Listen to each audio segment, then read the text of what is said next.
நம்ம எப்போதும் நல்வழிப்படுத்துகிறவர் சேனைகளின் கர்த்தர் ஒருவரே.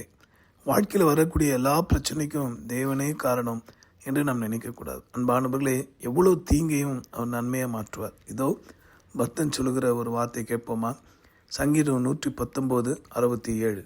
நான் உபத்திரவப்படுவதற்கு முன் வழி தப்பி நடந்தேன், இப்பொழுதோ உம்முடைய வார்த்தையை காத்து நடக்கிறேன்.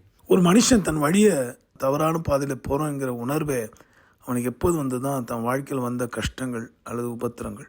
அதை தான் இங்கே அவர் சொல்கிறார். நான் வழி தப்பி நடந்தேன், எப்போது என் வாழ்க்கையில் உபத்திரம் வரும் முன்னாடி, ஆனால் இப்பொழுதோ உங்களுடைய திரு வார்த்தைகளை வசனங்களை காத்து வருகிறேன். அன்பானவர்களே, இன்று உங்கள் வாழ்க்கையில் நீங்கள் சந்திக்கிற தோல்வி பெரிய வெற்றியை தரப்போகிறது. இன்று நீங்கள் சந்தித்து கொண்டிருக்க ஏமாற்றம் பெரிய எழுச்சியை தரப்போகிறது. நீங்கள் உங்கள் மனதிலே இதயத்திலே உடைக்கப்படுவது எதுக்காகனா, புதிய மனிதர்களாக ஒரு புதிய பலத்தோடு தரிசனத்தோடு எழும்பவே. அங்கே சொந்து போகாதீங்க. ஆண்டவர் இயேசு கைவிடவே மாட்டார். கலங்காதீர்கள், நான் உங்களோடு இருப்பேன்னு சொன்னார். ஜெபிப்போமா? அன்பு ஆண்டவரே, இந்த உபத்திரத்தை எண்ணி கலங்காதபடி உங்களுடைய பிள்ளைகளுக்கு ஜெயத்தையும் பலனையும் தாரும். என்னோட ஜெபிக்கிற யாவருக்கும் வசனத்தை காத்து கொண்டு நடக்கிற கிருபை தந்தருளும்.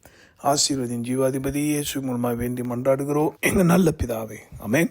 உங்களுக்காக திருப்பல் என்று ஜெபிக்கிற உங்கள் அன்பு சகோதரர் மணியை. God bless you.